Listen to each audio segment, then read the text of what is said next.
Good day, friends. This is Justin from Long McQuade coming to you from Nashville, Tennessee with Aljon. He's product manager at Epiphone Guitars, and we're here to talk about this lovely thing. Tell us all about it, man. Well, let's go back to the future. Let's go back in time to 1985, its 40th anniversary, and like a lot of people, love the film. It's kind of like in my Mount Rushmore of just awesome films. And the fact that we're celebrating the anniversary, trying to find the original guitar and putting out this collector's piece for everybody is awesome. I love to be involved in it. As you can see, man, I mean, you know, it's an iconic guitar. I don't know if you want to show them side by side, but let's do it. They look so similar. You know, this limited run, we have about exactly 1,985 pieces because of the film's release. So 1985 pieces, limited release. You can see here we just lovingly recreated it from, you know, a lot of the bones from what the custom shop is able to do. We share a lot of the same information, the neck profile, the looks, except, you know, this one looks brand new. And this one has got the aging to it. But yeah, this is the Murphy-aged version from the custom shop, right? And this is even more limited than this guy. Absolutely. Very limited for the custom shop, but this one definitely more affordable, and it is still a collector's edition and just a wonderful piece. So this certainly looks the part. Like the red is just so close. Like it's that nice 60s cherry. It looks really good, you know, even though the guitar was initially made in 1958, and the film takes place in 1955. You know, there's a little bit of a creative decision-making that went on to kind of make the guitar iconic, and kind of pulling it from that era back to the future in 1955 was kind of one of those things that I happen to agree with. I think it looks great. I cannot just, you know, hear Johnny B. Goode and not think about that scene. Absolutely. Chuck Berry and Marty McFly and Marvin Berry and the Starlighters. So, and you get a Marvin Berry and the Starlighters case with this guitar, hard shell case. Cool. Yeah. So it does say that. And then we've got Alnico Classics. Yeah, the Classic Pros. Classic Pros. Okay. You know, it's a very nice, warm-sounding pickup set. I think paired with this guitar, it gives you that classic vibe. So what we got here is the split parallelogram inlays. We've got the long inlay at the 12th fret. What's the deal there? So it's very unique to this guitar, and if you notice in the film, and a lot of people don't, it kind of goes by everybody's head, but that actual guitar had a long bar. It wasn't split down. That was a unique feature about this guitar, which is one reason why we're looking for the original. And so it's very distinct, but we wanted to replicate it in this guitar. It's the one that was in the original movie, not any of the sequels that you saw, because those were different. Right. But this one in particular had the long bar, so it's pretty cool. And, of course, the Bigsby as well. The gold Bigsby, all the gold appointments look super cool on this guitar.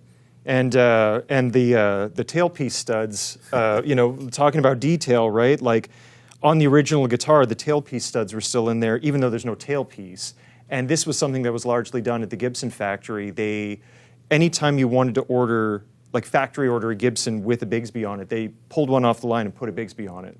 But it had already been drilled for the tailpiece studs, right? Yeah, absolutely.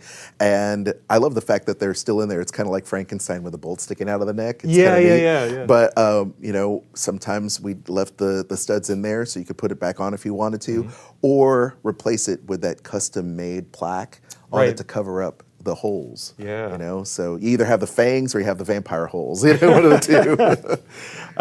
The other thing we should talk about, since this is an ES-345, is this Varitone. Tell us about this. Yeah, so that's basically a frequency cut. So if you are not familiar with the Varitone, by selecting the chicken head and rotating different frequencies, you're able to cut it with the different, you know, capacitors and transistors that are in there. You just kind of roll it back, and with that setting, you can just trim out some of the low end. So if you wanted to get that B.B. King-esque sound, you could go into that 5 position and really get some of that mid-range that B.B.'s known for. So, and that's what he liked in his Lucille, so we put it in there. Yeah, cool. So speaking of which, let's hear some tones out of that.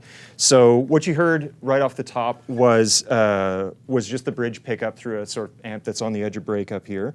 So let's hear what the neck position sounds like, Varitone bypassed here.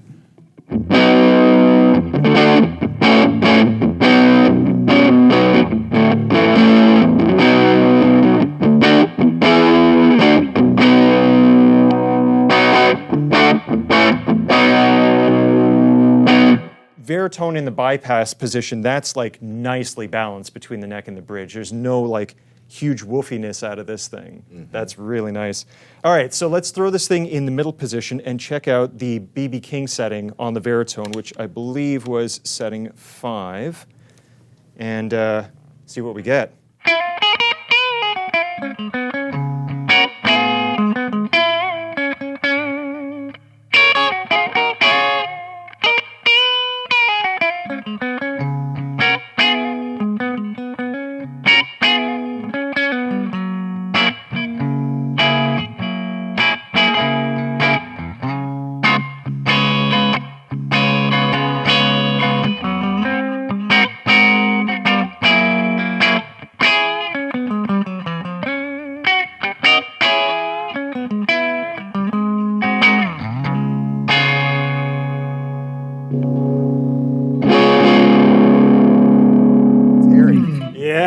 And all the bass comes back. Oh, that is so cool. Oh yeah. That's a really, really flexible thing to have on a guitar. That it's a collector's item. You're buying it for the McFly, the Marvin Berry thing, but also you can go to BB Town. Yeah, I mean it's completely giggable. A lot of really usable tones out of it, and just a whole lot of it. In between the pickup selector, the tone and volume controls, the Varitone, this is probably the most versatile guitar that anyone can add to their arsenal. So not only is it a collector, but it's also a workhorse. You can take it to a gig, you can play rock, you can play country, you can play rock, soul, funk, pop. Everything will come out shining with this guitar. Yeah.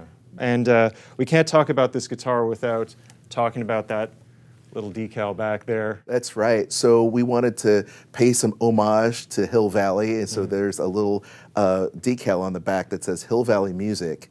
Your kids are going to love it. And that just goes back to the whole quote that Marty McFly says at the end of him playing Johnny B. Goode.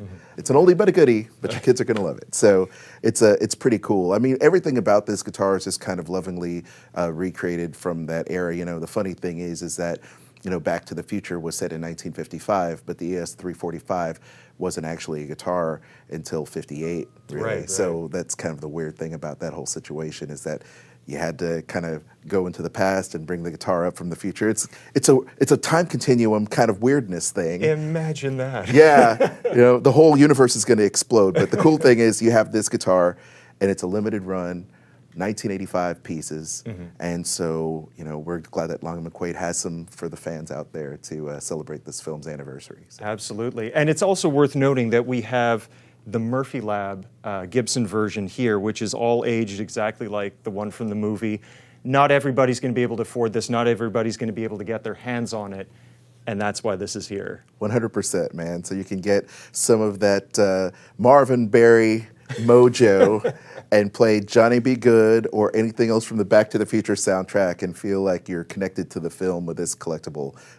And at the end of the day, it's still an amazing, inspired by Gibson guitar with those Alnico classic pickups. So you get that classic tone, the look, sound, and feel of the original without spending a ton of money on the collector's Uber edition version that the custom shop has. So. Exactly, yeah. Aljon, thank you so much for taking me through the guitar today. Thank you, man. I think all the Long McQuade fans and all the Back to the Future fans are going to love it. Your kids are going to love it. That's for sure. Thank you so much for watching. Really appreciate it. Please like and subscribe if you dig what we're doing here. Again, I'm Justin. This is Aljon, signing off from Nashville.